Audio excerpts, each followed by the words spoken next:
শুভ বিকাল বন্ধুরা, my dream my garden চ্যানেলে আপনাদের সবাইকে স্বাগত। অনেকদিন পরে একটা ভিডিও দেওয়ার চেষ্টা করছি। এই গ্লোনিমা গাছটা এনেছিলাম নার্সারি থেকে প্রায় 10 দিন হলো।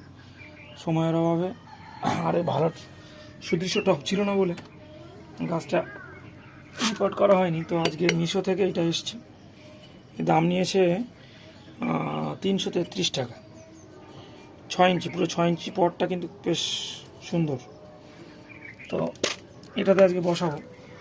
তো যেহেতু এগ্লোনিমা ঘরে থাকবে, পিওর ইনডোর প্ল্যান্ট, তাই আমার কাছে এই মুহূর্তে কোকোপিট নেই, তাই ধানের ভুষি নিয়েছি। আর গার্ডেন সয়েল যেটা আছে দেখুন, তৈরি করা আমার বাগানের মাটি, একদম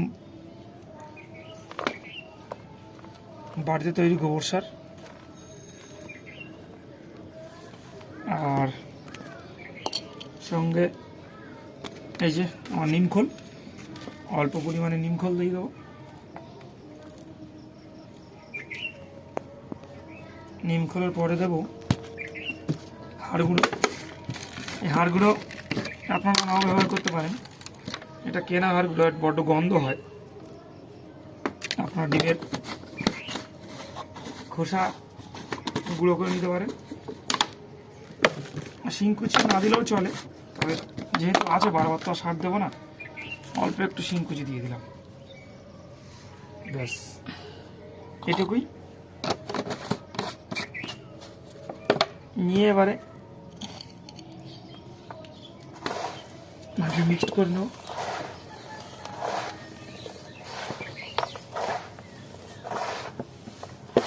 যেহেতু ইনডোর প্ল্যান্ট, জল নিকাশিটা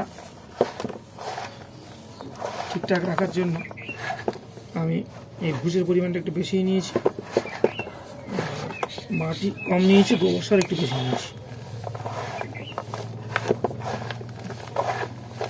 এতেই আশা করি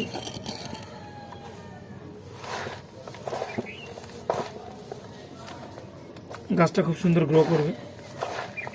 তো আপাতত গাছটা বসাই।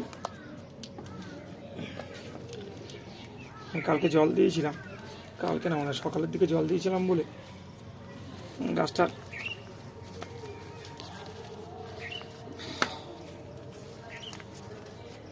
গ্রো একটা ছেলার দরকার হচ্ছে না, চাপ দিয়ে আস্তে করে বের করে নিচ্ছি।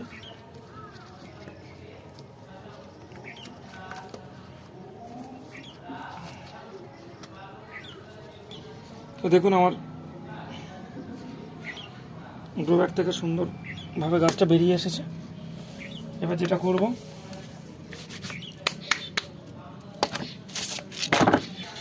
পট যেহেতু সরাসরি আমি এই পটেই দেবো, যেহেতু সুন্দর একটা হোল আছে, এখানে আমি নুড়িটা দিয়ে দেবো যাতে জল নিকাশ ঠিক থাকে। এভাবে সাইড থেকেও কিছু নুড়ি দিয়ে দিয়েছি, দিয়ে গাছটা বসিয়ে দেবো।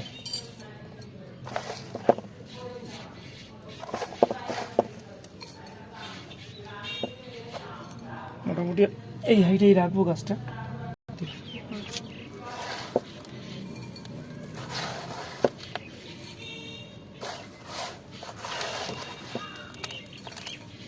ভীষণভাবে দেওয়া দরকার ছিল, কারণ খুব সুন্দরভাবে মাটি দিয়ে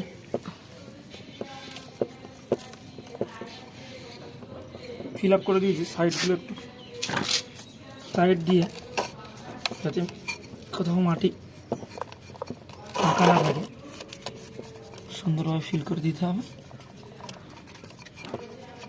দিয়ে এর উপরে সুসজ্জিত পাথর দেওয়া হবে, সেটা এখন না দিলেও চলবে। এখন আপাতত